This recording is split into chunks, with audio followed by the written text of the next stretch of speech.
Hey guys, David here with yet another Nintendo 3DS news recap video covering everything that I missed when I was sick with laryngitis.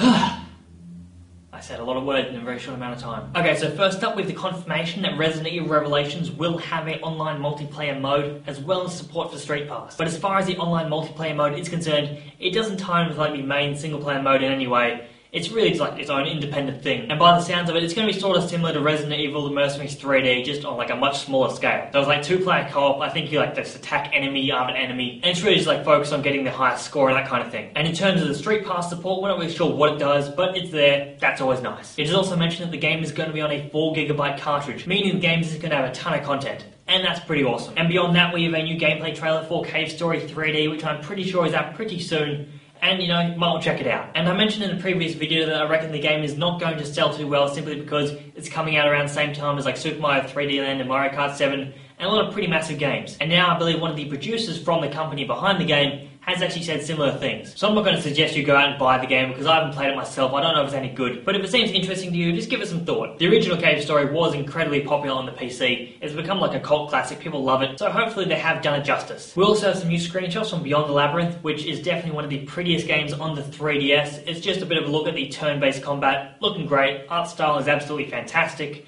And yeah, we still do not know if it's coming out outside of Japan, but hopefully it is. Not really my type of game, but I might just pick it up purely because it is so pretty, and I realise how, superficial that is. But either way, looks good, might want to check it out if it does come out outside of Japan. Or maybe you live in Japan. Some of you do, so yeah, lucky you. Nintendo has also sent out a press release recently saying that the 3DS sold 10% more units in September compared to August in the United States. And that is pretty awesome. So during September, the 3DS sold 260,000 units in the United States, and The Legend of Zelda Ocarina of Time 3D also became the first game in the States to sell 500,000 copies. So that's a milestone in its own way, that's cool too. Although it's definitely going to be Christmas where it's going to be really interesting to see how well the 3DS sells.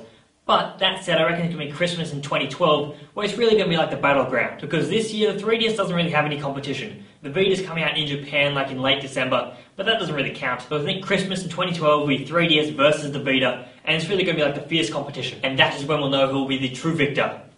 Hurrah! I don't know what that was for, but got excited. But that is all the 3DS news for now. Make sure you check out the previous videos where I recapped all the other 3DS news I missed while I was sick. Subscribe to get the newer videos. And that is it for now, so I will talk to you later.